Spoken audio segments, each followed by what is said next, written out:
नमस्कार। आज मैं मानचित्र का अध्ययन करा रहा हूँ आपको, विश्व के मानचित्र का।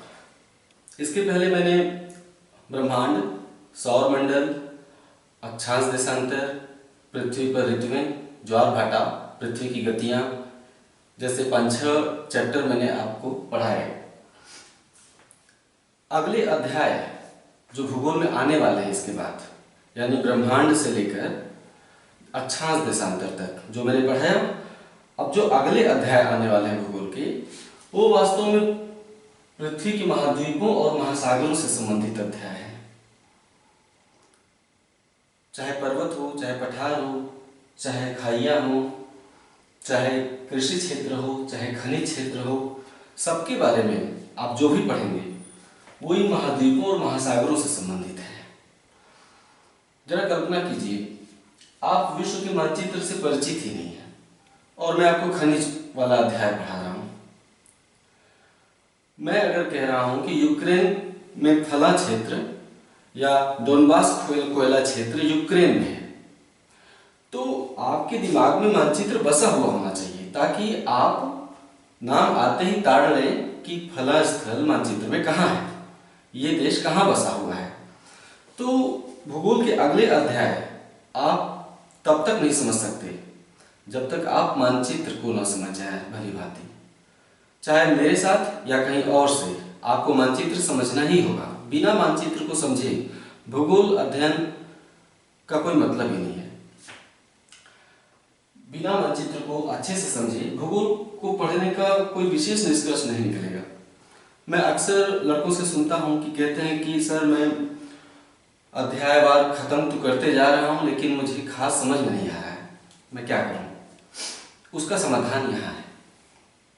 मैं विश्व मानचित्र आपको यहाँ पर अच्छे से दिखाऊंगा, उसकी विशेषताओं के बारे में बात करूंगा। इसको आप समझ लीजिए, फिर जो भी भूगोल के अध्याय आएंगे, पर्वत, पठार, नदी, झील, कृषि क्षेत्र, खनिज क्षेत्र, दुनिया का औद्योगिक विकास, समुद्री धाराएं, जो भी मैं बात करूंगा, पढ़ाऊंगा, आप उसे बहुत ही अच्छे से समझेंगे। मैं एशिया के मानचित्र पर अलग अध्ययन कराऊंगा, यूरोप के मानचित्र पर अध्ययन कराऊंगा, इसके बाद अफ्रीका, दक्षिण अमेरिका, उत्तरी अमेरिका, ऑस्ट्रेलिया, सबके मानचित्र पर बारी बारी अध्ययन कराऊंगा। मेरे एक वीडियो में एक महाद्वीप के मानचित्र का अध्ययन होगा।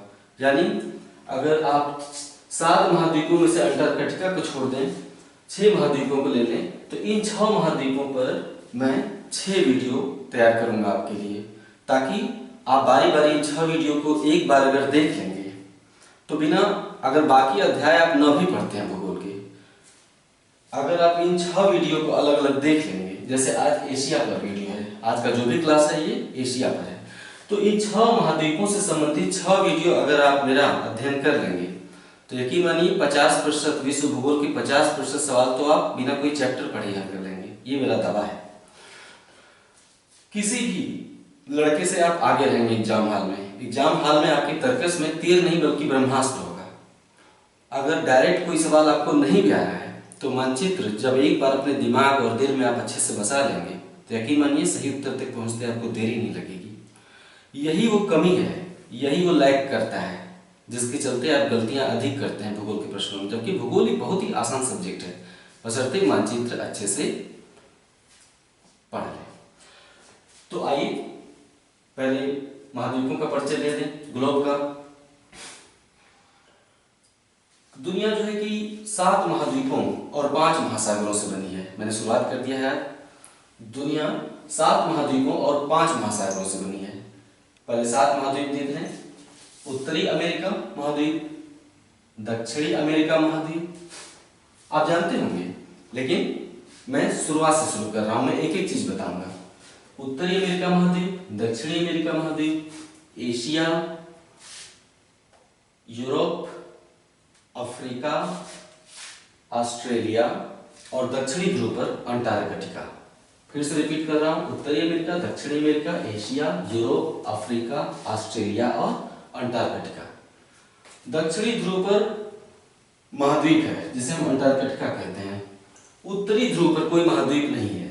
उत्तरी ध्रुव पर, आप इसे ग्लोब समझिए, जैसे गोलाकार ग्लोब, तो उत्तरी ध्रुव पर कोई महाद्वीप नहीं है, वहां पर जल राशि का विस्तार है। तो 7 महाद्वीप मैंने बताए। 5 महासागर कौन कौन से हैं? प्रशांत महासागर, प्रशांत महासागर का ये पूर्वी हिस्सा है, पश्चिमी हिस्सा किधर है? ये, इसे आप ग्लोब पर देखेंगे तो अच्छे से समझ जाएंगे। ये पूर्वी है और ये उस ठीक इसके पश्चिम में कल्पना कर लीजिए, ठीक इसके पश्चिम में आप विस्तार कर लीजिए, कल्पना ही तो है भूगोल। तो ये हो गया प्रशांत महासागर अर्थात पैसिफिक ओशन। ये हो गया अमेरिकन महाद्वीपों के पूर्व में जो महासागर है, अमेरिकन महाद्वीपों के पूर्व में और अफ्रीका यूरोप के पश्चिम में एस की आकृति बनाता है। ये एस की आकृति, इसे हम अटलांटिक महासागर कहते हैं या अंध महासागर भी कहते हैं। क्या? अटलांटिक या अंध महासागर। तीसरा महासागर है इंडियन ओशन अर्थात हिंद महासागर। इसके अलावा अंटार्कटिका के पास जो महासागर है उसे हम अटलांटिक ओशन कहते हैं। सॉरी, गलती से मैंने यहां लिख दिया है, अंटार्कटिका कहते हैं।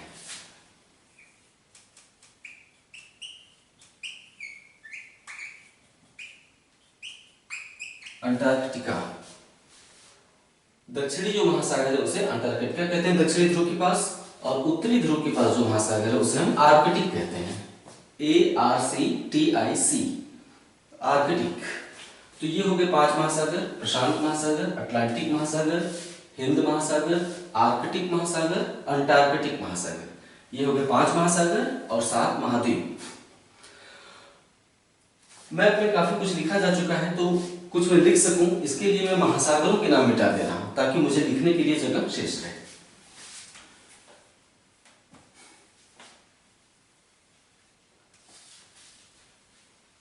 मैंने महासागरों का नाम मिटा दिया ताकि मैं कुछ भी, कोई शब्द हो सकता है मेरा बोला हुआ आपको समझ ना आए, उसे लिखना जरूरी है, इसलिए मैंने महासागरों के नाम मिटा दिए।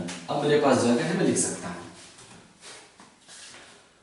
कुल कितने महाद्वीप हैं? 7। मैं जो भी बोल रहा हूं वो आपके लिए नोट्स है, आप उसे नोट करते जाएंगे और साथ ही मानचित्र में देखेंगे। मानचित्र देखने के लिए ब्लैक बोर्ड के मानचित्र का भी सहारा लेंगे, और अगर अधिक स्पष्टता से देखना चाहते हैं तो जैसा कि मैंने पहले ही बताया था, अपने रूम में आप विश्व मानचित्र टांग लीजिए, एक राजनीतिक मानचित्र और एक भौतिक मानचित्र, दोनों मानचित्र रूम में टांगिए। तो आप मेरे ब्लैक बोर्ड के मैप को भी देखेंगे और अपने दीवार पर टंगे हुए मैप को भी, और संभव हो तो एटलस में भी उसे देखेंगे। मैं जिस जगह की भी बात करूंगा, अगर स्पष्टता से आप पढ़ना चाहते हैं मैप, तो वैसे तो 90% चीजें मैं आपकी यहाँ समझ में आ जाएंगी, लेकिन 10% अगर आप स्पष्ट चाहते हैं तो आपको एटलस या अपने रूम का मानचित्र साथ साथ देखना होगा। मैं जो भी बोलूंगा वो आपके लिए क्रमशः नोट है, उसे आप क्रमशः नोट करते जाइए। वीडियो तेज चले तो पॉज करके सुनिए, रिवाइंड करके सुनिए। आइए, 7 महाद्वीप हैं। 7 महाद्वीपों में सबसे बड़ा महाद्वीप कौन है? कौन सा नजर आ रहा है? एशिया। आप कहेंगे एशिया और यूरोप तो एक साथ जुड़ा हुआ है, सबसे बड़ा महाद्वीप एशिया है।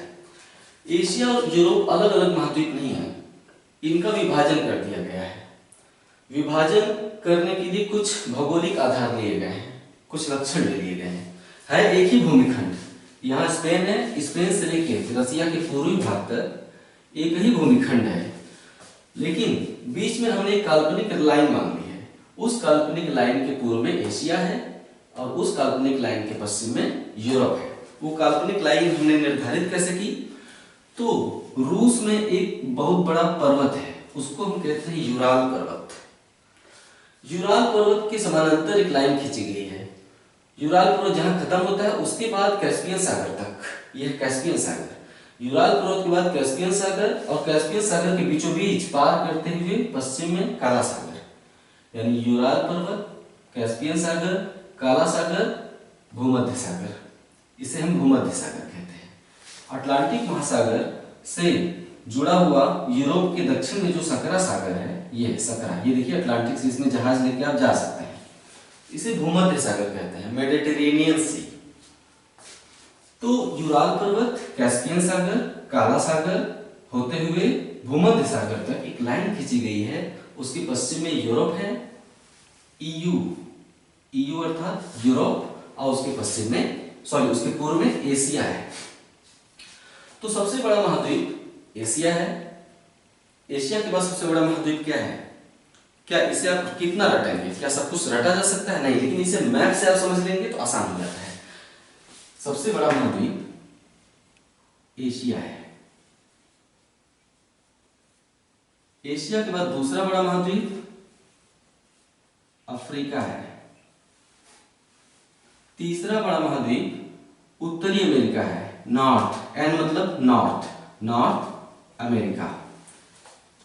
तीसरा बड़ा महाद्वीप चौथा बड़ा महाद्वीप दक्षिण अमेरिका है। एस मतलब साउथ, एम मतलब अमेरिका, दक्षिणी अमेरिका। उसके बाद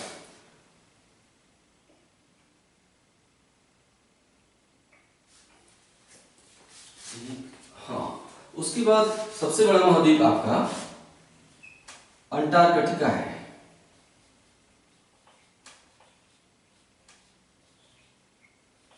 अंटार्कटिका है।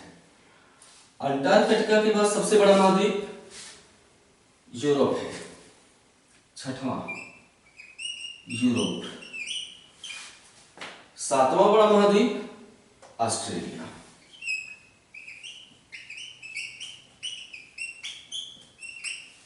मैंने 7 महाद्वीपों की बात की। इसमें सबसे बड़ा महाद्वीप एशिया है, दूसरा बड़ा महाद्वीप अफ्रीका है, आप यह नाम पढ़ सकते हैं, एशिया, अफ्रीका, उत्तरी अमेरिका, उससे छोटा दक्षिणी अमेरिका, फिर अंटार्कटिका, फिर यूरोप, फिर ऑस्ट्रेलिया। सबसे बड़ा महाद्वीप एशिया और सबसे छोटा महाद्वीप ऑस्ट्रेलिया। 7 महाद्वीप हैं। इन महाद्वीपों पर कुछ बड़े बड़े देश हैं। उन बड़े देशों के बारे में आप जान जाएंगे तो मुख्य रूप से भूगोल में उन्हीं बड़े देशों का नाम बार बार आएगा। चाहे आप पहाड़ पढ़ें, चाहे खनिज क्षेत्र पढ़ें, चाहे झील पढ़ें, चाहे कृषि क्षेत्र पढ़ें, चाहे औद्योगिक विकास पढ़ें, उन बड़े देशों का ज्यादा नहीं है, 8-10 देश हैं। उनके बारे में उनका नाम जान जाइए, उनकी अवस्थिति हमेशा मदद करेंगे। बाकी देशों के बारे में आप अपने मैप में झांक सकते हैं, अपने एटलस में आप देख सकते हैं। उत्तरी अमेरिका में 3 प्रमुख देश हैं। कनाडा है, यूएसए है, मैक्सिको है। हम सभी महाद्वीपों पर अलग अलग मानचित्र में बात करेंगे। यहाँ एक संक्षिप्त परिचय दे रहे हैं। उत्तरी अमेरिका में 3 प्रमुख देश हैं। कनाडा है, यूएसए है, मैक्सिको है। दक्षिण अमेरिका का सबसे बड़ा देश ब्राजील है। दक्षिण अमेरिका का सबसे बड़ा देश ब्राजील है। ब्राजील के बाद एक प्रमुख देश अर्जेंटीना है। अर्जेंटीना यहाँ पर है। ये है ब्राजील सबसे बड़ा देश और ये है अर्जेंटीना। एशिया का सबसे बड़ा देश रूस है। रूस का विस्तार केवल एशिया तक ही नहीं है, बल्कि रूस का विस्तार चला गया है यूरोप तक। रूस केवल एशियाई देश नहीं है, बल्कि यूराल पर्वत के पश्चिम में भी रूस का विस्तार है। रूस का विस्तार ये है, मोटा मोटा समझ लीजिए। रूस यहां से लेकर एशिया के सबसे पूर्वी छोर तक विस्तृत है। तो एशिया का सबसे बड़ा देश रसिया, चाइना, चाइना के दक्षिण में भारत। मैप में हमेशा राइट साइड में पूरब होता है और लेफ्ट साइड में पीछे क्या होता है? पश्चिम होता है। मैप में हमेशा ऊपर उत्तर होता है और नीचे दक्षिण होता है। पूरब, पश्चिम, उत्तर, दक्षिण। तो एशिया का जो बड़ा देश है रसिया है, रसिया के दक्षिण में चाइना है, चाइना के दक्षिण में भारत। ये एशिया के बड़े देश हैं। अफ्रीका में कोई बहुत बड़ा देश नहीं है, लेकिन इसमें भी सबसे बड़ा देश है नाइजीरिया। नाइजीरिया आपका यहाँ पर बसा हुआ है। नाइजीरिया बड़ा देश है। मिस्र इसका एक बड़ा देश है। ये जो घेरा गया है ये मिस्र है, ये नाइजीरिया है। और दक्षिण में एक देश है दक्षिण अफ्रीका।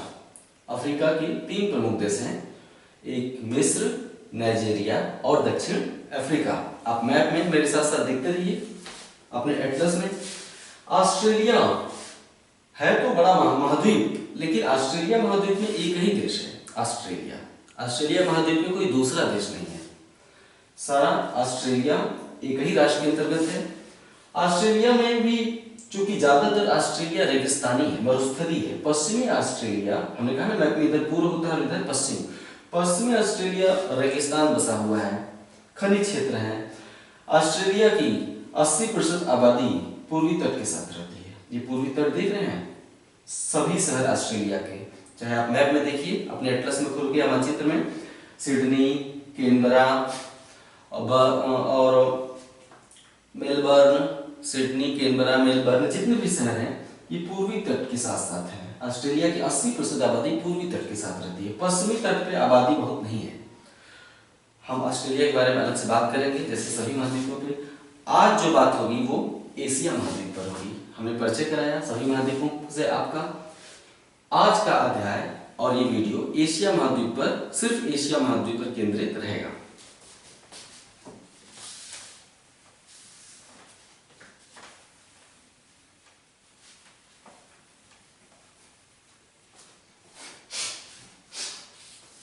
सबसे बड़ा महाद्वीप एशिया। एशिया कहां से कहां तक है, यहाँ पे फिलहाल ब्लैक बोर्ड व्हाइट बोर्ड पे दिखा दे। इस छोर से लेकर भूमध्य सागर तक, ये भूमध्य सागर है, अटलांटिक महासागर जुड़ा हुआ भूमध्य सागर तक, और भारत होते हुए ये इंडोनेशिया के द्वीप है। यहाँ तक, यहाँ तक जो द्वीप दिखाई दे रहे हैं ये इंडोनेशिया के द्वीप है। इंडोनेशिया के द्वीप, चाइना, रसिया और अरब प्रायद्वीप जो सऊदी अरब है, भारत होते हुए इंडोनेशिया, ये पूरा हिस्सा, यानी ये जो लाइन देख रहे हैं यूराल पर्वत, कैस्पियन सागर और काला सागर, इसके पूर्व का हिस्सा जो है पूरा सारा ऑस्ट्रेलिया के उत्तर तक एशिया है। सबसे बड़ा महाद्वीप एशिया। एशिया को सभ्यताओं का पालना कहते हैं। क्यों कहते हैं? क्योंकि दुनिया की सभी जो मानव सभ्यताएं हैं उनका उद्गम एशिया की ही नदी घाटी में हुआ। दुनिया की अधिकतर महाद्वीप जो मानव सभ्यताएं हैं प्राचीन, जब मानव सभ्यता के रूप में विकसित होना शुरू हुआ तो उनका विकास एशिया की ही नदी घाटियों में हुआ। उदाहरण के लिए हड़प्पा सभ्यता भारत के उत्तर पश्चिम में, भारत के उत्तर पश्चिम में, पाकिस्तान में थोड़ा, थोड़ा भारत में, थोड़ा पाकिस्तान में। हड़प्पा सभ्यता कौन सी नदी घाटी में विकसित हुई? सिंधु नदी में, इसीलिए इसे सिंधु नदी घाटी की सभ्यता भी कहते हैं। और एक प्रमुख सभ्यता एशिया की, नाम बताइए। मेसोपोटामिया की सुमेरियन सभ्यता। ये भारत देख रहे हैं, भारत के पश्चिम, उत्तर पश्चिम में कौन सा देश है? पाकिस्तान। पाकिस्तान के पश्चिम में कौन सा देश है? आप मैप में देखिए, अपने रूम में जो टंगा मानचित्र है, पाकिस्तान के पश्चिम में ईरान है, ईरान के पश्चिम में इराक है। Bharat, Pakistan, Iran, Iraq, Bharat, Pakistan, Iran, Iraq, ये चारों देश क्रम से बसे हुए हैं। भारत के पश्चिम में पाकिस्तान, पाकिस्तान के पश्चिम में ईरान, ईरान के पश्चिम में इराक। इराक को ही प्राचीन काल में मेसोपोटामिया कहा जाता था। जो इराक है, जहां का सद्दाम हुसैन था, उसी को प्राचीन काल में मेसोपोटामिया कहा जाता था। तो मेसोपोटामिया में भी एक सभ्यता थी, जैसे भारत में हड़प्पा सभ्यता, वैसे ही मेसोपोटामिया में भी एक सुमेरियन सभ्यता थी। सुमेरियन सभ्यता का विकास दजला और फरात नदियों की घाटी में हुआ था। आप मानचित्र में ध्यान से देखेंगे, अपने रूम में टंगे हुए, तो उसमें ध्यान से देखेंगे दजला और फरात नदियां आज भी हैं। मानचित्र में नदियां नीले कलर की लाइन से दिखाई गई होती हैं। जब आप अपने मानचित्र में नदियों को देखेंगे तो नीले कलर की जो लाइन होती है पतली से पेन की तरह खींची हुई, वो नदियां उससे प्रदर्शित की जाती हैं। बगल में नीले कलर से नाम भी नदी का लिखा होता है लाइन के बगल में। आप देख सकते हैं ईरान, इराक में दजला और फरात नदियों की लाइन आप ढूंढ सकते हैं। तो दजला फरात नदियों की घाटी में विकसित हुआ था मेसोपोटामिया का सुमेरियन सभ्यता। तो इसीलिए एशिया को हम सभ्यताओं का पालना कहते हैं।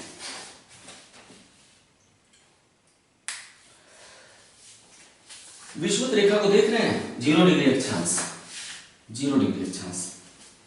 विषुवत रेखा के बारे में जानकारी अधिक पूछी जाती है मैप से। तो विषुवत रेखा दक्षिण अफ्रीका से गुजरती है, दक्षिण अमेरिका से गुजरती है, अफ्रीका से गुजरती है और एशिया से गुजरती है। विषुवत रेखा 3 ही महाद्वीपों से गुजरती है, दक्षिण अमेरिका, अफ्रीका और एशिया। चूंकि अभी हम एशिया पढ़ रहे हैं तो यहां पर एशिया से संबंधित जानकारी ही बताई जाएगी। आप ध्यान से देखिए, अफ्रीका के पूर्व में विषुवत रेखा एशिया के कितने देशों से होकर गुजरती है? कभी आपने इस बात पर ख्याल किया है या मानचित्र में देखा है? हो सकता है आप जानते भी हो। विषुवत रेखा एशिया के केवल 2 देशों से होकर गुजरती है। ये डॉट डॉट देख रहे हैं आप, भारत के दक्षिण में जो डॉट डॉट है ये मालदीव है। हमने बड़ा बना दिया है इसे ताकि आपको दिखाई दे, ये मालदीव है। मालदीव और उसके पूर्व में इंडोनेशिया 13,000 द्वीपों से मिलकर बना है। सभी द्वीप दिखाना संभव नहीं है, हमने सिर्फ बड़े द्वीप दिखाए हैं। तो इंडोनेशिया के जो बड़े द्वीप हैं यहां से लेकर ये सारे इंडोनेशिया के द्वीप हैं यहां तक 1 2 3 4 5। हमने इंडोनेशिया के 5 बड़े द्वीप दिखाए, नाम बाद में बताएंगे। 1 2 3 4 5। तो विषुवत रेखा मालदीव और इंडोनेशिया से होकर गुजरती है, यानी एशिया के 2 ही देशों से होकर विषुवत रेखा गुजरती है, मालदीव और इंडोनेशिया। अब अगर मैं कहूं कि एशिया की कौन सी राजधानी विषुवत रेखा के सबसे नजदीक है, एशिया की कौन सी राजधानी, किस देश की राजधानी या कोई भी राजधानी एशिया के सबसे नजदीक है, तो आप कहेंगे या तो मालदीव का होगा या इंडोनेशिया का होगा। मालदीव की राजधानी माले है और इंडोनेशिया की राजधानी जकार्ता है। आप कहेंगे या तो माले नजदीक होगा या जकार्ता नजदीक होगा, क्यों? क्योंकि विषुवत रेखा इन्हीं 2 देशों से होकर गुजरती है। गलत।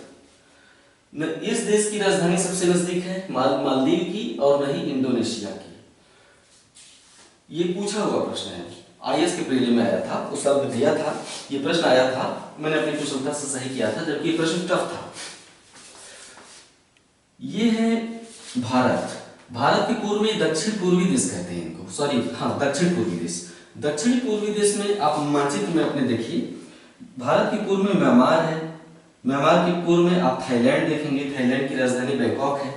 Myanmar, Thailand, Laos, Cambodia, Myanmar, sorry Vietnam, 4-5 देश हैं यहाँ पे भारत के पूर्व में। म्यांमार, उसके पूर्व में थाईलैंड, फिर लाओस, फिर कंबोडिया, फिर वियतनाम। इसके दक्षिण में ये जो निकला हुआ हिस्सा है उंगली की तरह, ये वाला हिस्सा है, ये जो नीचे दक्षिण में लटका हुआ हिस्सा है, ये मलेशिया है। आप मानचित्र में देखिए अपने, ये मलेशिया है। मलेशिया के सबसे दक्षिणी छोर पर एक देश बसा हुआ है यहाँ पे, गोल सा डॉटेड, उस देश को हम सिंगापुर कहते हैं। सिंगापुर की राजधानी सिंगापुर सबसे नजदीक पड़ता है विषुवत रेखा की। एशिया का कौन सा देश विषुवत रेखा के सबसे नजदीक है? मैं एशिया की बात कर रहा हूं। एशिया का वह राजधानी जो विषुवत रेखा के सबसे नजदीक है वो सिंगापुर है। क्यों? माले क्यों नहीं नजदीक है? मालदीव की राजधानी माले यहां पर है। देखिए कौन नजदीक है, आप अपने मानचित्र में भी देखिए, मैंने शुरू में ही कह दिया ये इंडिकेशन है, लेकिन ध्यान से देखेंगे आप अपने मानचित्र में, सिंगापुर सबसे नजदीक है। और इंडोनेशिया की राजधानी जकार्ता कहाँ है? इंडोनेशिया की राजधानी जो जकार्ता है इस द्वीप पर है, यहाँ पर है। देखिए विश्व से काफी दूर है, माले भी दूर है, जकार्ता भी दूर है, सिंगापुर काफी नजदीक है। तो सवाल है कि जकार्ता कौन से द्वीप पर है? तो मैं इंडोनेशिया के द्वीपों के नाम बता दूं। इंडोनेशिया का सबसे पश्चिमी द्वीप, इसे आप कहते हैं सुमात्रा। इसके पूर्व में जावा। इंडोनेशिया का ये सबसे बड़ा द्वीप जो आपको दिखाई दे रहा है इसे कहते हैं बोर्नियो। ये है सुलावेसी और ये है न्यू गिनिया कहते हैं इस द्वीप को, न्यू गिनिया। फिर से दोहरा दूं, सुमात्रा, जावा पर इंडोनेशिया की राजधानी है, जकार्ता कहते हैं राजधानी को, बोर्नियो, सुलावेसी और न्यू गिनिया, ये 5 इंडोनेशिया के बड़े द्वीप हैं। इंडोनेशिया का सबसे बड़ा द्वीप कौन सा है? फिर से बता दूं कि इंडोनेशिया 13,000 द्वीपों का देश है। इंडोनेशिया में 13,000 द्वीप हैं, इनमें से 6,000 द्वीपों पर आबादी रहती है। ये 5 इंडोनेशिया के बड़े द्वीप हैं। राजधानी जकार्ता जावा द्वीप पर है। बोर्नियो इंडोनेशिया का सबसे बड़ा द्वीप है। बोर्नियो, सवाल पूछा जाता है कि इंडोनेशिया का सबसे बड़ा द्वीप कौन सा है, आप कहेंगे बोर्नियो।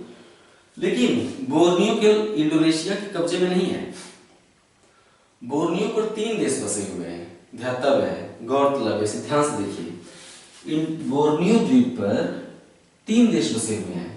इसका जो दक्षिणी वाला हिस्सा है उस पर तो इंडोनेशिया का अधिकार है। इसका जो पश्चिमी वाला हिस्सा है, यह है ना, कौन सा देश है ये जो उंगली की तरह लटका हुआ सिंगापुर के ऊपर, सिंगापुर के ऊपर जो देश है मलेशिया है, इसे मलाया प्रायद्वीप कहते हैं। क्या? मलाया प्रायद्वीप, मलेशिया। तो बोर्नियो का पश्चिमी वाला हिस्सा मलेशिया के अंडर में है, यानी यहाँ पर किसका राजनीतिक अधिकार है? मलेशिया का। दक्षिणी भाग पर इंडोनेशिया का अधिकार है। ये जो पूर्वी भाग है, डॉट डॉट दिखा दे रहा हूँ, पूर्वी भाग बोर्नियो है, सॉरी पूर्वी भाग को कहते हैं, एक मिनट, हाँ बोर्नियो से मिलता जुलता रहा है ब्रुनेई। इंडोनेशिया का सबसे बड़ा द्वीप कौन सा है? बोर्नियो। बोर्नियो पर 3 देशों का अधिकार है, इंडोनेशिया, मलेशिया और ब्रुनेई। 3 देश हैं, इंडोनेशिया, मलेशिया और ब्रुनेई। इसके पूर्व में सुलावेसी द्वीप है। इंडोनेशिया का सबसे पूर्वी द्वीप न्यू गिनिया कहलाता है। न्यू गिनिया का जो पश्चिमी भाग है वो इंडोनेशिया का है। ये जो पश्चिमी भाग है वो इंडोनेशिया का है, लेकिन न्यू गिनिया द्वीप का जो पूर्वी भाग है इसको हम कहते हैं पापुआ न्यू गिनी। यानी जो न्यू गिनिया द्वीप है इस पर 2 देश हैं, पश्चिमी क्षेत्र में इंडोनेशिया है और पूर्वी क्षेत्र में पापुआ न्यू गिनी है। ओके, ठीक है।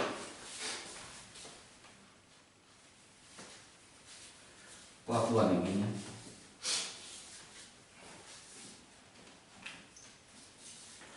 क्षेत्रफल में दुनिया के 7 देशों के नाम बताइए तो जरा। दुनिया के 7 बड़े देश बताइए क्षेत्रफल में। सबसे बड़ा देश रूस। दूसरा सबसे बड़ा देश रूस के ठीक पश्चिम में कनाडा। तीसरा सबसे बड़ा देश चाइना। चौथा सबसे बड़ा देश यूएसए। ये अक्सर भूल जाता है कि कैसे याद रखें। रूस, कनाडा, चाइना, यूएसए। रूस सबसे बड़ा देश, दूसरा क्षेत्रफल बड़ा देश कनाडा, फिर वापस आते हैं चाइना, यूएसए। आप जेड का उल्टा बना दीजिए तो ये 4 देश बड़े तुरंत समझ में आ जाएंगे। जेड का उल्टा जब बनाएंगे तो ये है रूस, कनाडा, चीन, यूएसए। मैप में भी आप देख लेंगे कि रूस पूर्व में है, कनाडा पश्चिम में है, चीन पूर्व में है, यूएसए पश्चिम में है। तो जेड का उल्टा बनाने पे ये आकृति उभर आएगी तुरंत। 4 जो बड़े देश हैं आपके दिमाग में आ जाएंगे, रूस, कनाडा, चाइना और यूएसए। 5वां बड़ा देश कौन सा है? 5वां बड़ा देश जो है दक्षिण अमेरिका में ब्राजील है। ये दुनिया का 5वां बड़ा देश है। 6वां बड़ा देश कौन सा है? ऑस्ट्रेलिया है, AUS अर्थात ऑस्ट्रेलिया। 7वां बड़ा देश हमारा देश है, इंडिया। दुनिया के 7 बड़े देश हैं रूस, Canada, China, USA, Brazil, Australia और इंडिया। रूस, Canada, China, USA, Brazil, Australia, India.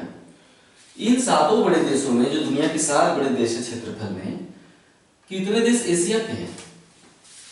रूस एशिया का देश है, चाइना एशिया का देश है और इंडिया एशिया का देश है।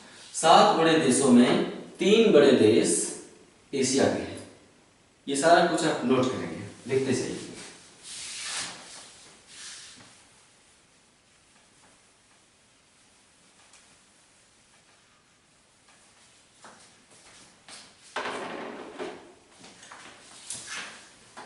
एशिया का सबसे पूर्वी देश कौन सा है? पूर्व इधर है, पश्चिम इधर होता है। एशिया का सबसे पूर्वी देश कौन सा है? मैप में देखिए, ऑफ कोर्स ऑस्ट्रेलिया। ऑस्ट्रेलिया यहां तक चला आया है। एशिया का सबसे पूर्वी देश ऑस्ट्रेलिया। एशिया का सबसे पश्चिमी देश, हमें वो लाइन देखनी होगी जो यूरोप को विभाजित करती है, ये काल्पनिक लाइन। इस लाइन का सबसे पश्चिमी छोर यहां तक आता है, यानी यहां तक एशिया है। तो सबसे पश्चिमी ये वाला जो एशिया का भाग है, इसके उत्तर में तो यूरोप है और इस लाइन के दक्षिण में तुर्की है। ये तुर्की एशिया का देश है, यहां से लेकर यहां तक। ये तो काला सागर है, ऊपर गोल गोल जो नीला वाला घेरा ये तो काला सागर है, अर्थात वो तो जल राशि है, पानी है। काला सागर, काला सागर के दक्षिण में जो देश है वो तुर्की है। तुर्की एशिया का सबसे पश्चिमी देश है। एशिया का सबसे उत्तरी देश बताने की आवश्यकता नहीं है, रूस। एशिया का सबसे दक्षिणी देश, सबसे दक्षिण में लाइन खींचते हैं, कौन सा सबसे दक्षिण में आता है? इंडोनेशिया ही, यानी इंडोनेशिया एशिया का सबसे पूर्वी देश भी है और सबसे दक्षिणी देश भी है। देखिए मालदीव ऊपर है, इंडोनेशिया नीचे तक चला गया है। सबसे पूर्वी देश इंडोनेशिया, सबसे दक्षिणी देश इंडोनेशिया, सबसे उत्तरी देश रूस और सबसे पश्चिमी देश तुर्की, भूमध्य सागर से सटा हुआ। ये भूमध्य सागर है यहाँ तक, और तुर्की चला आया है यहाँ तक, ये पूरा तुर्की है।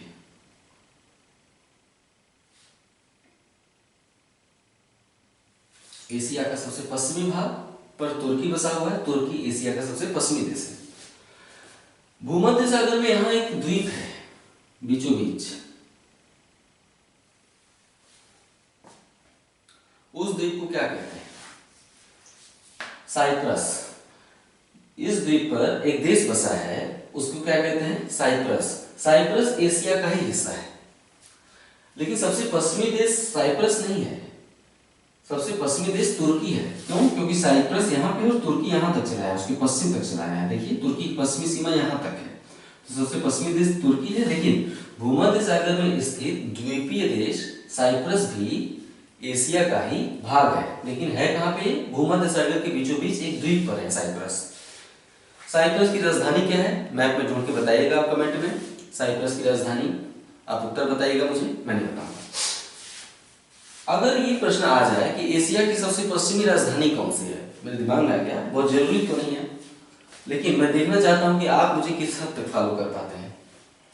एशिया की सबसे पश्चिमी राजधानी क्या है? आप कहेंगे सबसे पश्चिमी देश तुर्की है, तो तुर्की की राजधानी अंकारा है। आप कहेंगे अंकारा सबसे पश्चिमी राजधानी होगी, नहीं, तुर्की की राजधानी अंकारा यहां पर है,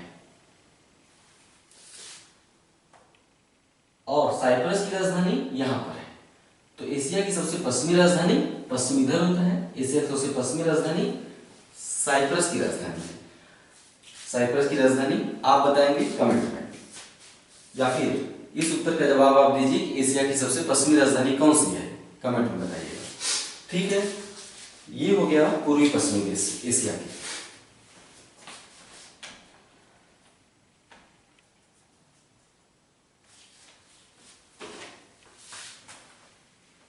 आबादी के हिसाब से दुनिया के 4 सबसे बड़े देश कौन से हैं? अभी तो क्षेत्रफल के हिसाब से देखा, आबादी के हिसाब से दुनिया के 4 बड़े देश। सबसे अधिक आबादी वाला देश आप जानते हैं चाइना, दूसरा सबसे बड़ी आबादी वाला देश इंडिया, तीसरा सबसे बड़ी आबादी वाला देश यूएसए, चौथा सबसे बड़ी आबादी वाला देश इंडोनेशिया। ये जो द्वीपीय देश इंडोनेशिया है, ये चौथा सबसे बड़ी आबादी वाला देश है। सबसे बड़ी आबादी चाइना की, उसके बाद भारत की दूसरी सबसे बड़ी आबादी, तीसरी सबसे बड़ी आबादी अमेरिका की, चौथी सबसे बड़ी आबादी इंडोनेशिया की। यानी दुनिया की 4 सबसे बड़ी आबादी वाले देशों में से 3 देश एशिया के हैं। दुनिया की 4 सबसे बड़ी आबादी वाले देश लेंगे तो 3 देश एशिया के हैं, अर्थात चाइना, इंडिया और इंडोनेशिया।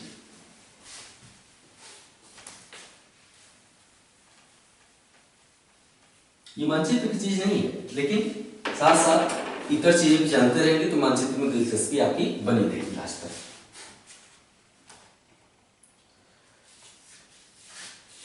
भारत के दक्षिण में कौन सा महासागर है? थोड़ी देर पहले मैंने यहां लिखा था इंडियन ओशन, अर्थात हिंद महासागर। भारत के दक्षिण में हिंद महासागर है। हिंद महासागर का सबसे बड़ा द्वीप कौन सा है?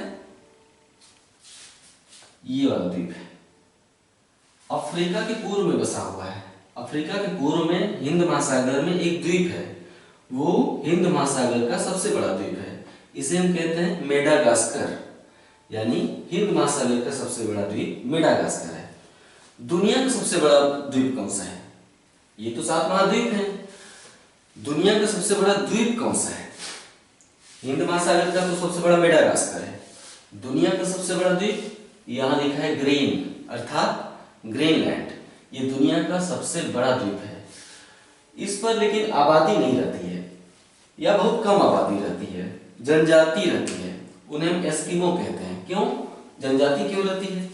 क्योंकि यहाँ रहने लायक जीवन नहीं पाया जाता है, कठिन परिस्थिति होती है, बर्फ ही बर्फ रहता है, यहाँ पर मिट्टी ऊपर नहीं आ पाती, साल भर बर्फ का आच्छादन रहता है। क्यों? क्योंकि उत्तरी ध्रुव के पास है, सूर्य की किरणें पर्याप्त नहीं पहुंच पाती उत्तरी ध्रुव पर। इसके चलते यहाँ पर अधिकतर समय में अंधेरा रहता है और बर्फीला वातावरण रहता है। तो यहाँ पे जो जनजाति निवास करती है ग्रीनलैंड में, उसे हम एस्किमो कहते हैं। एस्किमो एक विशेष घर में रहते हैं, उनके विशेष घर बर्फ के बने होते हैं, यानी अलमारी भी बर्फ की, किचन भी बर्फ का, हर चीज, उनका बिस्तर भी बर्फ का। तो उसको हम इग्लू कहते हैं। क्या? इग्लू।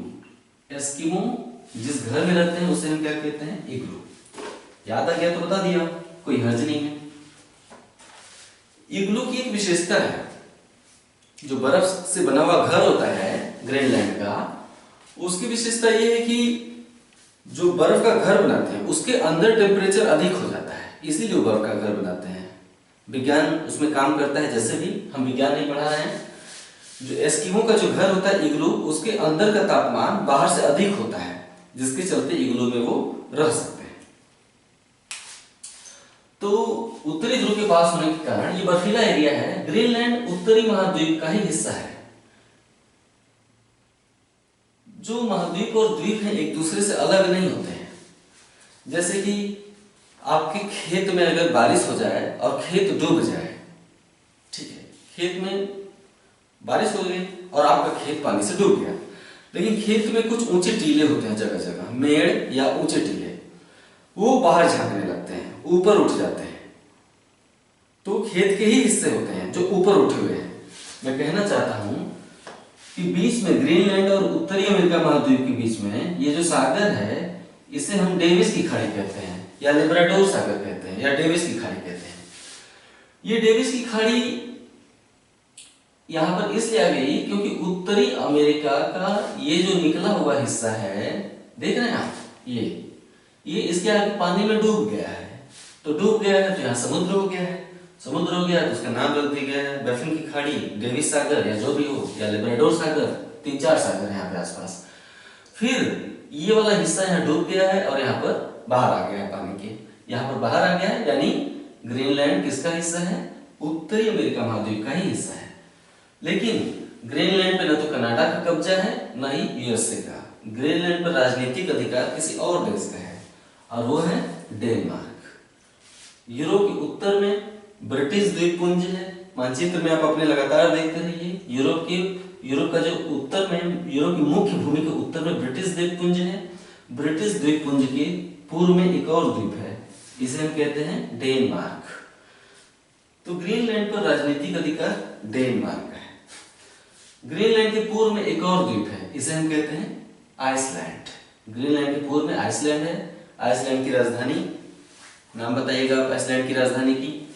आइसलैंड एक आबादी वाला इलाका है। तो आइसलैंड इसके पूर्व में है, लेकिन ग्रीनलैंड पर अधिकार है, राजनीतिक अधिकार डेनमार्क है।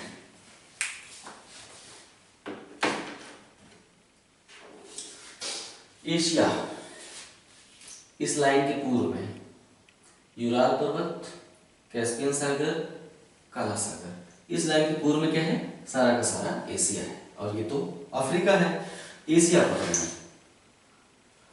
एशिया का कौन सा देश, विश्व का कौन सा देश सर्वाधिक देशों से सीमा बनाता है? दुनिया का कौन सा देश सबसे ज्यादा देशों से सीमा बनाता है? जैसे कि आपने पढ़ा ही होगा कि भारत पाकिस्तान से सीमा बनाता है, चीन से बनाता है, नेपाल से बनाता है, भूटान से बनाता है, बांग्लादेश से बनाता है, म्यांमार से बनाता है। भारत इतने देशों से सीमा बनाता है। तो दुनिया का कौन सा देश सर्वाधिक देशों से सीमा बनाता है? इसका जवाब 2 है, रूस और चीन। रूस भी 14 देशों से सीमा बनाता है और चीन भी 14 देशों से सीमा बनाता है। अर्थात रूस और चीन दुनिया के सर्वाधिक 14 देशों के साथ सीमाएं बनाते हैं। ये 14 देश कौन से हैं ये मैं नहीं बताऊंगा, आप अपना मानचित्र खोलिए आप देखिए कि रूस से यहां से उसकी सीमा पर लगे हुए कौन कौन से देश चले आए हैं। रूस की सीमा पर यहां से लेकर आसपास कौन से देश है, 14 देश किसी भी तरह आपको ढूंढकर उत्तर में बताने हैं। इसी तरह चीन के चारों तरफ कौन से देश हैं जो कि चीन की सीमा से छूते हुए निकल गए हैं, यानी भारत तो है ही, उत्तर में रूस भी है। चाइना और रूस के बीच में एक देश है, यहाँ पर बीचों बीच चाइना और रूस से घिरा हुआ, इसे मंगोलिया कहते हैं। रूस, मंगोलिया, भारत, पाकिस्तान भी सटा हुआ है, जैसा कि आप जानते हैं चाइना पाकिस्तान में एक सड़क बना रहा है। चाइना पाकिस्तान से होते हुए एक सड़क बना रहा है जो कि अरब सागर के तट तक जा रहा है, यानी बंदरगाह तक जाता है पाकिस्तान के। उसे भारत, उसे चाइना पाकिस्तान इंडस्ट्रियल कॉरिडोर कहते हैं। वो यहाँ का सब्जेक्ट नहीं, हटाइए। मैं ये बताना चाहता था कि पाकिस्तान भी चीन से सटा हुआ है, भारत भी चीन से सटा हुआ है, मंगोलिया भी सटा हुआ है, रूस भी देखिए यहाँ पे सीमा सटा हुआ है, और यहाँ से ये सीमा जो रूस की चीन से सटी हुई है। तो चीन जिन 14 देशों के साथ सीमा बनाता है, सीमावर्ती है, उन देशों का नाम भी आप बताएंगे कमेंट में, ढूंढ के बताइए। तो रूस और चीन दुनिया के सर्वाधिक 14 देशों के साथ सीमाएं बनाने वाले देश हैं।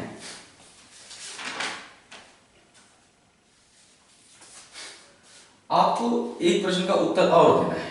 ये भूमध्य सागर, भूमध्य सागर के उत्तर में यूरोप है और भूमध्य सागर के पूर्व में एशिया है और भूमध्य सागर के दक्षिण में अफ्रीका है। तो एशिया के कौन कौन से देश भूमध्य सागर के तट पर स्थित है? एशिया के कौन कौन से देश, ध्यान रखिएगा गिनते समय यूरोप के देश मत गिन लीजिएगा और अफ्रीका के देश भी नहीं। मानचित्र में देखेंगे तो मिस्र है, यहाँ पर ये भूमध्य सागर है और ये लाल सागर है। भूमध्य सागर और लाल सागर के बीच जो देश है उसे मिस्र कहते हैं। मिस्र अफ्रीका का हिस्सा है, मिस्र उसमें नहीं गिना जाएगा। मिस्र एशिया में इजराइल से सीमा बनाता है। मिस्र की जो ये वाली सीमा है, यानी ये जो खींचा हुआ नीले कलर से, ये मिस्र है। तो मिस्र तो अफ्रीका में है। मिस्र की ये सीमा इजराइल से बनी हुई है और यहाँ पर इजराइल है, यानी इजराइल तो भूमध्य सागर से सीमा बनाएगा ही। स्वाभाविक रूप से तुर्की भी आपने देखा भूमध्य सागर से सीमा बना रहा है। ये जो बॉर्डर लाइन ये तुर्की की है। तो कौन कौन से देश भूमध्य सागर से सीमा बनाते हैं? हम एक क्लू और देते हैं, साइप्रस भी भूमध्य सागर से सीमा बनाने वाले देशों में गिना जाएगा। भूमध्य सागर में है तो सीमा तो बना ही रहा है, यानी तुर्की, साइप्रस, इजराइल। यहाँ पर मिस्र के उत्तर में इजराइल। 2-3 देश और हैं, आप गिन के उत्तर कमेंट में बताइएगा कि एशिया के कितने देश भूमध्य सागर से सीमा बनाते हैं। मैं सब कुछ नहीं बताऊंगा, सब कुछ बताऊंगा तो आप शिथिल हो जाएंगे। मैं चाहता हूं आप शिथिल ना रहें, टाइट रहें। तो भूमध्य सागर से सीमा बनाने वाले एशिया के देश उत्तर में बताइए। हाँ, ये सारा कुछ अपने नोट में भी लिखते रहिए, जैसे जैसे मैं बता रहा हूँ अपने नोट में ढूंढकर लिखना है इसे। अब इसके बाद भूमध्य सागर के उत्तर में एक सागर है। हमने बताया ना कि यूरोप की सीमा कैसे निर्धारित की गई है, यूराल पर्वत, कैस्पियन सागर, काला सागर। तो ये भूमध्य सागर के उत्तर में एक और सागर है छोटा सा, उसे हम कहते हैं काला सागर। काला सागर एक समुद्र ही है, भूमि से घिरा हुआ नहीं है। भूमि से घिरा होने के बावजूद एक पतली सी जल रेखा है यहाँ पे, ये उसके माध्यम से ये भूमध्य सागर से जुड़ी हुई है। काला सागर का जो पानी है वो भूमध्य सागर के पानी से जुड़ा हुआ है। तो इसलिए काला सागर समुद्र है। क्यों? क्योंकि आप अटलांटिक महासागर से होते हुए, भूमध्य सागर से होते हुए काला सागर में जहाज से पहुंच सकते हैं। तो ये समुद्र है काला सागर। काला सागर के पूर्व में 2 और सागर हैं, कैस्पियन सागर, कैस्पियन सागर के पूर्व में छोटा सा अरल सागर, अरल सागर। तो काला सागर तो समुद्र है, लेकिन कैस्पियन सागर और अरल सागर चारों तरफ से भूमि से घिरे हुए हैं और भूमि से चारों तरफ से घिरा हुआ उसका समुद्र नहीं होता है। तो कैस्पियन सागर और अरल सागर, नाम में सागर लिखा होने के बावजूद सागर नहीं है, समुद्र नहीं है, बल्कि कैस्पियन सागर और अरल सागर झीलें हैं। तो कैस्पियन सागर दुनिया का सबसे बड़ा झील है। दुनिया की सबसे बड़ी झील क्या है? कैस्पियन सागर। एक इससे कंफ्यूज करने वाला दूसरा सवाल बन जाता है कि दुनिया की सबसे बड़ी ताजे पानी की झील कौन सी है? ये चर्चा बाद में आएगा। अमेरिका की है सुपीरियर झील, ये बात का हिस्सा है, आएगा वहां पे। फिलहाल एशिया पढ़ रहे हैं तो हम बता दें कि दुनिया की सबसे बड़ी झील कैस्पियन सागर, लेकिन कैस्पियन सागर का जो पानी है वो खारा है। कैस्पियन सागर का जो पानी है वो खारा है। तो सबसे बड़ी झील कैस्पियन सागर है। कैस्पियन सागर के तट पर कौन कौन से देश बसे हैं? कैस्पियन सागर के तट पर या कौन कौन से देश कैस्पियन सागर को चारों तरफ से घेरे हुए हैं? इनका नाम आप ढूंढ कर अपनी कॉपी में भी लिखिएगा और उत्तर कमेंट में भी आप बताएंगे कि कितने देश कैस्पियन सागर से सीमा बनाते हैं, ये कमेंट में बताइएगा। अरल सागर से 2 देश सीमा बनाते हैं। ये पूर्व में अरल सागर छोटा सा, अरल सागर से 2 देश सीमा बनाते हैं। उत्तर में कजाकिस्तान, रूस के दक्षिण में ये कजाकिस्तान है और दक्षिण में उज्बेकिस्तान है। अरल सागर के उत्तर में कजाकिस्तान और दक्षिण में उज्बेकिस्तान, 2 देश अरल सागर को घेरे हुए हैं दोनों तरफ से, ऐसे लॉक कर दिए हैं। उत्तर में कजाकिस्तान और दक्षिण में उज्बेकिस्तान, 2 देशों से घिरा हुआ। ये सवाल कई बार पूछा है, 4 ऑप्शन दे देता है 2-2 देशों का, लोग कंफ्यूज हो जाते हैं क्योंकि यहाँ पर जो क्षेत्र है और जो देश है Uzbekistan, Kazakhstan, Kyrgyzstan, Tajikistan, Turkmenistan, बहुत से स्थान है यहाँ पे, पाकिस्तान भी है, अफगानिस्तान भी है। तो 2 देश हैं अरल सागर से सीमा बनाने वाले, ध्यान दीजिएगा, आप मानचित्र में देखते रहिए, कजाकिस्तान और उज्बेकिस्तान।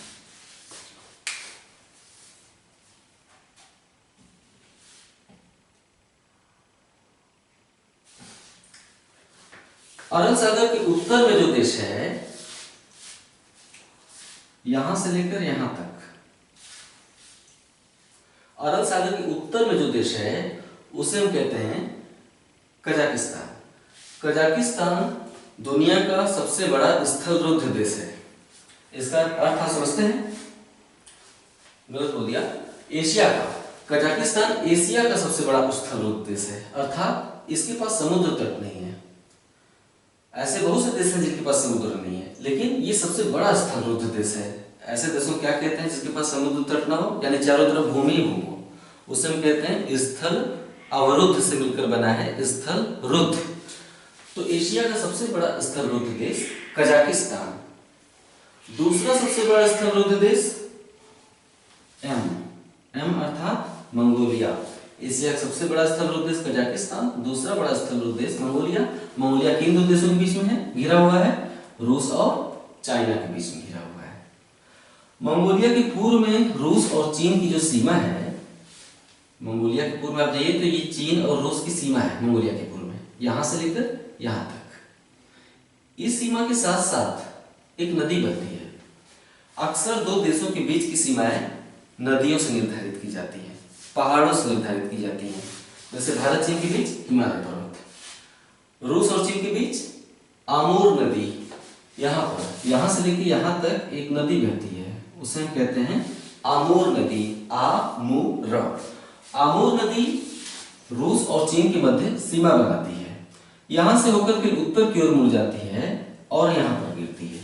ये जो सागर है इसे हम क्या कहते हैं? ओखोस्टक। ओखोस्टक सागर। आमूर नदी रूस और चीन के मध्य सीमा बनाते हुए पूर्व में ओखोस्टक सागर में गिरती है।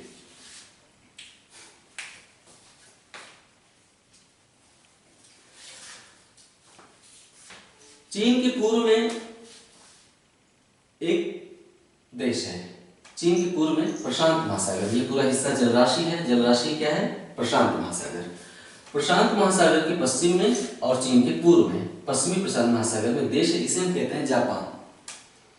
जापान में बहुत से देश हैं छोटे छोटे, लेकिन जापान प्रमुख रूप से 4 द्वीपों पर बसा हुआ है। 4 इसके बड़े द्वीप हैं।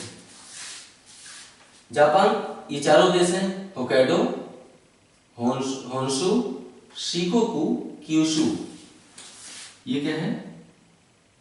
होक्काइडो। सबसे उत्तरी द्वीप होक्काइडो। होक्काइडो के दक्षिण में होन्शु। होन्शु के दक्षिण में शिकोकु।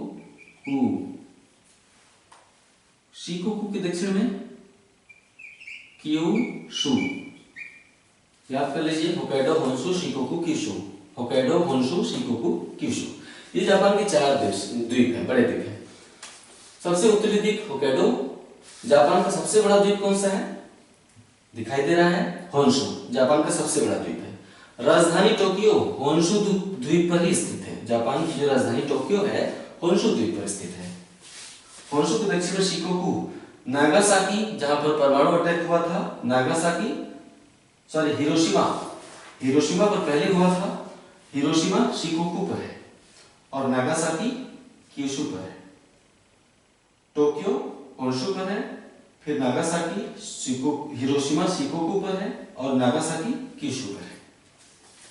कभी कभी प्रश्न उठ जाते हैं, चर्चा कर लेना जरूरी है।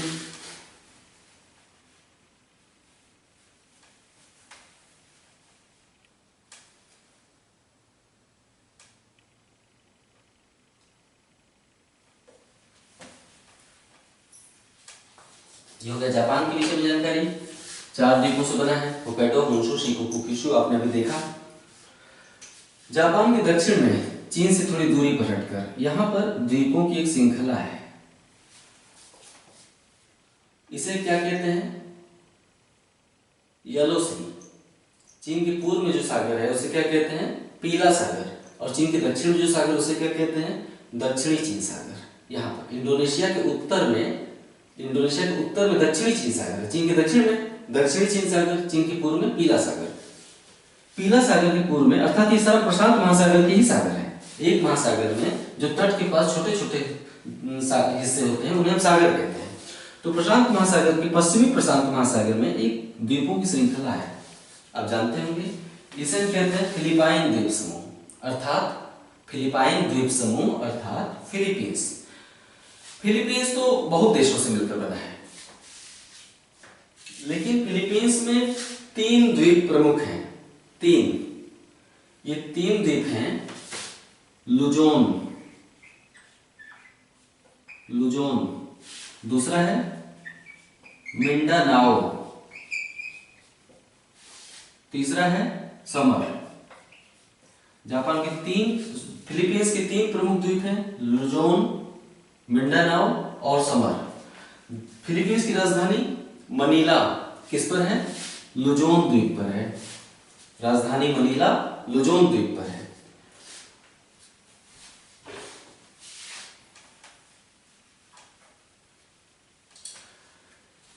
फिलीपींस के पूर्व में एक कैरोलाइन द्वीप है। फिलीपींस के पूर्व में एक कैरोलाइन द्वीप है। कैरोलाइन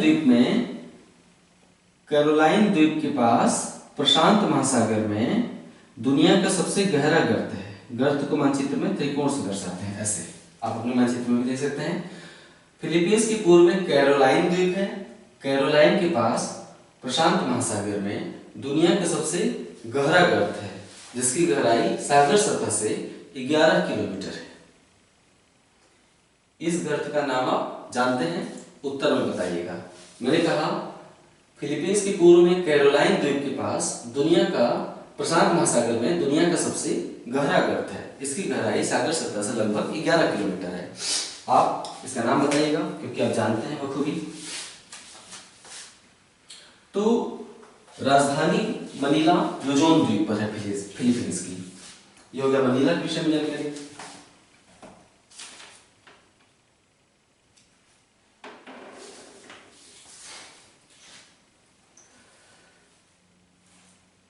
ये भूमध्य सागर, यहां पर थोड़ा सतर्कता से देखिएगा, मैं जो कहना चाहता हूं उसे समझिएगा। भूमध्य सागर यहां से लेकर जो अटलांटिक महासागर का पूर्वी छोर है, यूरोप और अफ्रीका के बीच में अटलांटिक महासागर का पूर्वी छोर, इसे क्या कहते हैं? भूमध्य सागर। भूमध्य सागर के पूर्व में मिस्र है। मिस्र के दक्षिण में या पूर्व में लाल सागर है। ये पतला सा, ये तो हिंद महासागर है। हिंद महासागर का ये वाला हिस्सा अरब सागर कहलाता है। भारत के पश्चिम में कौन सा सागर है? अरब सागर। अरब सागर के तट पर भारत का कौन सा प्रमुख देश राजधानी है? भारत का शहर, व्यापारिक राजधानी मुंबई, अरब सागर के तट पर है। अरब सागर के पश्चिम में ये जो सकरी सी समुद्री रेखा दिखाई दे रही है ना आपको, सकरी सी, अर्थात ऑस्ट्रेलिया के अफ्रीका के उत्तर में, इसे हम लाल सागर कहते हैं। तो लाल सागर और भूमध्य सागर के बीच में मिस्र आ जाता है। एशिया का पतला सा भाग, उसके नीचे अफ्रीका शुरू हो गया है। तो हमने क्या किया कि लाल सागर तट से लेकर भूमध्य सागर के तट तक एक नहर खोद दी। लाल सागर से लेकर भूमध्य सागर के तट तक एक नहर खोद दी। कौन से देश में ये नहर बनाई गई है? मिस्र में बनाई गई है। नहर के माध्यम से लाल सागर और भूमध्य सागर का जल एक दूसरे से जुड़ गया, जिससे लाल सागर से होकर भूमध्य सागर तक व्यापारिक जहाजों का आना जाना आसान हो गया। अब क्या होता है कि यूरोपीय व्यापारिक जहाज हिंद महासागर के तट पर जो स्थित देश हैं या एशियाई देश हैं, यूरोपीय जहाज भूमध्य सागर, सुएज नहर, लाल सागर से होते हुए एशियाई देशों तक व्यापार करते हैं। सुएज नहर का निर्माण 1859 में हुआ था, 1869। इसी वर्ष महात्मा गांधी का जन्म भी हुआ था 1869 में। तो सुएज नहर का निर्माण हुआ था। इसकी लंबाई है 162 किलोमीटर। प्रसंग आया तो बता दूं, 162 किलोमीटर।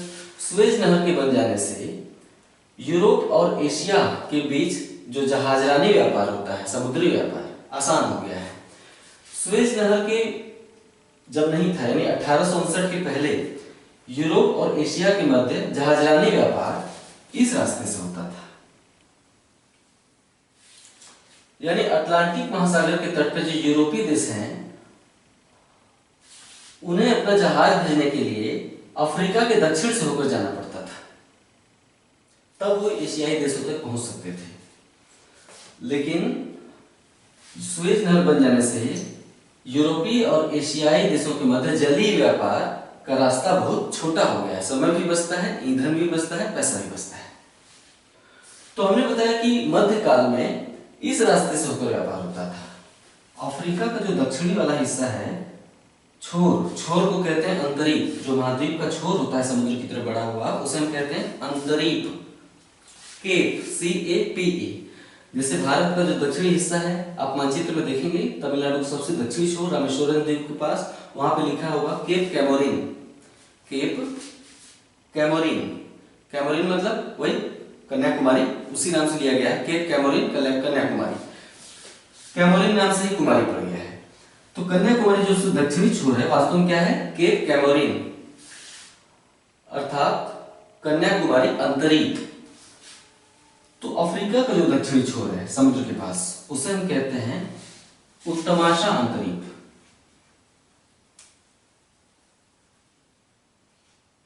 उत्तमाशा अंतरीप,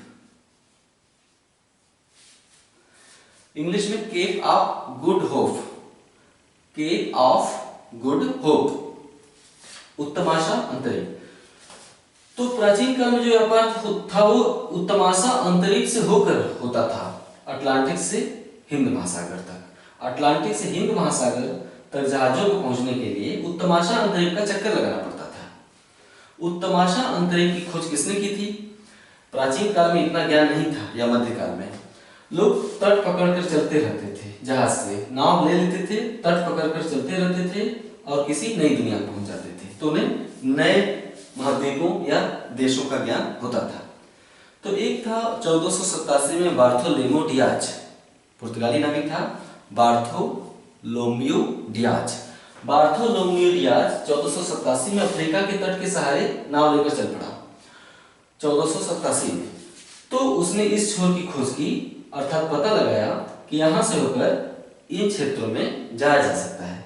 उससे पहले जमीन के थ्रू व्यापार होता था, कैसे? घोड़ों के द्वारा। लेकिन जब उसने इस छोर की खोज कर ली और पता लगाया कि इधर से होकर इधर पहुंचा जा सकता है, तो इस रास्ते से जल्दी व्यापार होने लगा। 1487 में उत्तमाशा अंतरिक्ष की खोज की थी बार्थोलोमेउ डियाज ने। लेकिन जब सुएज नहर बन गया 1859 में, 69 में, 1869, तो इस रास्ते से व्यापार करने की आवश्यकता नहीं रह गई, क्योंकि यहाँ से व्यापार काफी लघु अवधि का, सुगम और सरल हो गया, और साथ ही कम खर्ची वाला। तो इसीलिए सुएज नहर का बहुत ही महत्व है। यही कारण है कि सुएज नहर से अक्सर सवाल पूछे जाते हैं, क्योंकि सुएज नहर का महत्व बहुत ज्यादा है। इसने बहुत बड़े व्यापार के लिए बहुत ही आसान रास्ता दे दिया है सुएज नहर। तो निर्माण हुआ था 1869 में। 1956 में मिस्र की सरकार, मिस्र इस लाइन से लेकर इस कॉर्नर तक है, ये नीला घेरा जो है, मिस्र की सरकार ने 1956 में इसका राष्ट्रीयकरण कर दिया। राष्ट्रीयकरण मतलब ये किसी निजी कंपनी के अधिकार में नहीं है सुएज नहर। किसके अधिकार में है? सरकार के अधिकार में, मिस्र के। क्यों? क्योंकि ये लाभ देने वाली चीज है सुएज नहर, इससे लाभ मिलता है। कैसे? एशिया और यूरोप के जहाज जब लाल सागर या भूमध्य सागर से होते हुए सुएज नहर से गुजरते हैं तो मिस्र की सरकार उन पर टैक्स लगाती है। वास्तव में सुएज नहर से प्राप्त होने वाली टैक्स ही मिस्र की राष्ट्रीय आय का सबसे बड़ा स्रोत माना जाता है। तो मिस्र की राष्ट्रीय आय का सबसे बड़ा स्रोत सुएज नहर पर लगने वाला टैक्स। तो इसका 1956 में मिस्र की सरकार ने राष्ट्रीयकरण कर दिया था।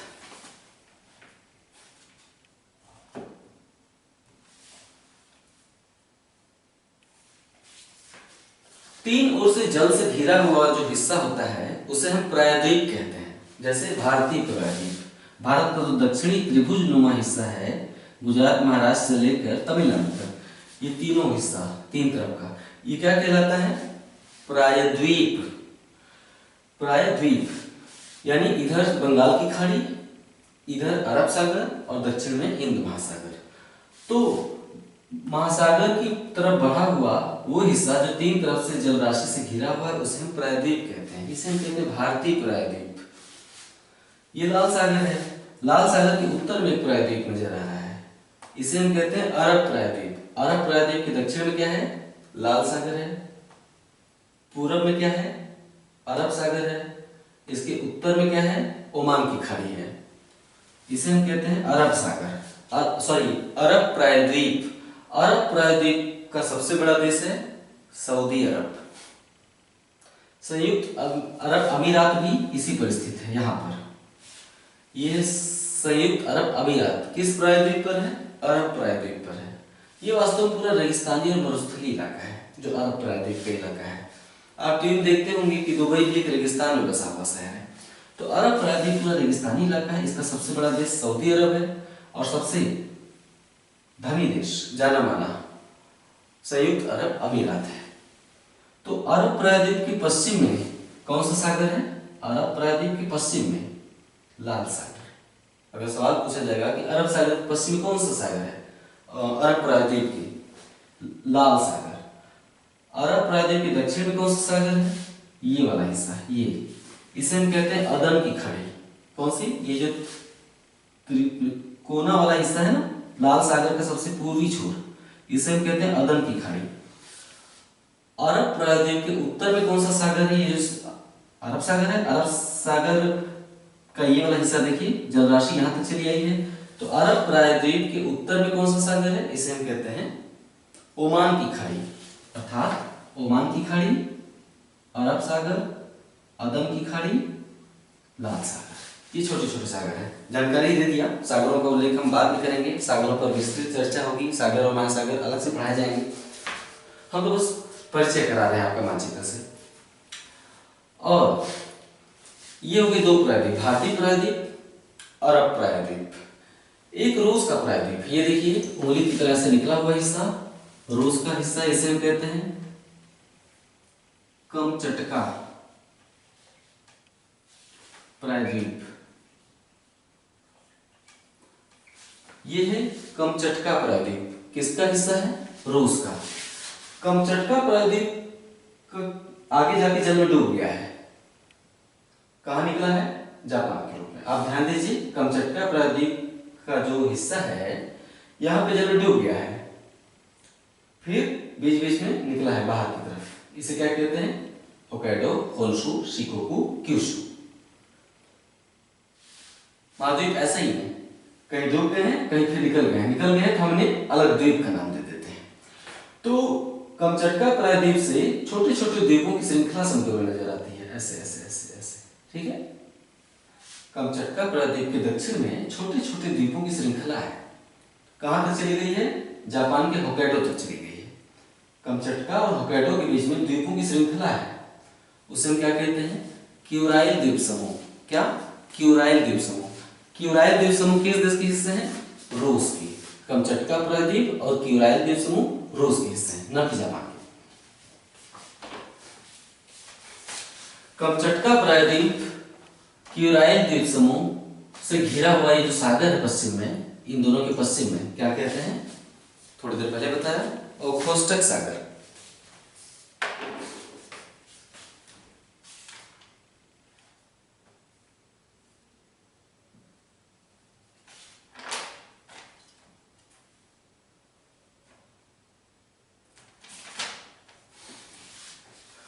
अक्सर आप मकाओ और हांगकांग के बारे में सुनते होंगे। मकाओ और हांगकांग चाइना के दो विशेष प्रशासनिक क्षेत्र हैं। दोनों चाइना में है, पूर्वी तट के पास चाइना के मकाओ और हांगकांग, ये चाइना के विशेष प्रशासनिक क्षेत्र है, अर्थात मकाओ और हांगकांग चाइना से अलग नहीं है। ये रहा आज का मानचित्र का अध्ययन। एशिया को मैंने समझाने का प्रयास किया। ये तो वो था जो मैंने बोला। इसे आप क्रमशः अपनी कॉपी पर लिख देंगे, मानचित्र बनाकर, और साथ ही अपने मानचित्र में देखते हुए अपनी कॉपी में आप क्रमशः मेरी बोली गई बातों को लिख दीजिए। उसे आप लिख के एक बार दोहरा दीजिए। कोई भी आगे एग्जाम हो, आप नहीं भी दोहरा के जाएंगे। आप उन अभ्यर्थियों की तुलना में जो कि केवल किताब और नोट्स पढ़कर जाते हैं, उनसे आप बहुत ही बेहतर एशिया के प्रश्न हल करेंगे। ये एक ऐसा तरीका होता है जिससे आप दूसरों से बहुत ज्यादा बढ़त हासिल कर लेते हैं। आप करके देखिएगा और इससे बहुत ज्यादा मदद मिलेगी आपको भूगोल अध्ययन में। जब मैं अगले अध्याय पढ़ाऊंगा तो एशिया से संबंधित, चाहे मैं खनिज पढ़ाऊं, चाहे एशिया के पहाड़ पढ़ाऊं, चाहे नदियां पढ़ाऊं, चाहे झील और नहरें पढ़ाऊं, पठार पढ़ाऊं, मैदान पढ़ाऊं, एशिया की जो कृषि व्यवस्था है उसे पढ़ाऊं, या औद्योगिक विकास जो एशिया में हुआ है, औद्योगिक शहरों के बारे में बात करूं, तो जो भी मैं बात करूंगा आपको वो सब चीजें बहुत ही आसानी से समझ में आने वाली है। ये रहा एशिया का आज का वीडियो। इसके बाद मानचित्र पर 5 वीडियो और होंगे। यूरोप पर, उत्तरी अमेरिका, दक्षिण अमेरिका, अफ्रीका और ऑस्ट्रेलिया। अंटार्कटिका की बातें जो दक्षिण में है, दक्षिणी ध्रुव के पास, अंटार्कटिका महाद्वीप की बातें ऑस्ट्रेलिया के साथ शामिल कर ली जाएंगी। मेरी आपसे विशेष रिक्वेस्ट है कि अगर आप मुझे फॉलो कर रहे हैं तो इन 5 या 6 जो मानचित्र के वीडियो हैं, जो मानचित्र के अध्याय हैं, कक्षाएं हैं, उन्हें भूलिएगा मत। उन्हें नियमित रूप से फॉलो करिएगा। ये 5 वीडियो जरूर देखिएगा और इसे देखने के बाद आप जो महसूस करेंगे वो आप खुद बताइएगा। बहुत बेटर महसूस करेंगे आप। तो ये रहा आज एशिया का मानचित्र, और इसके बाद मैं बाकी महाद्वीपों के मानचित्र के बारे में बात करूंगा। नमस्कार।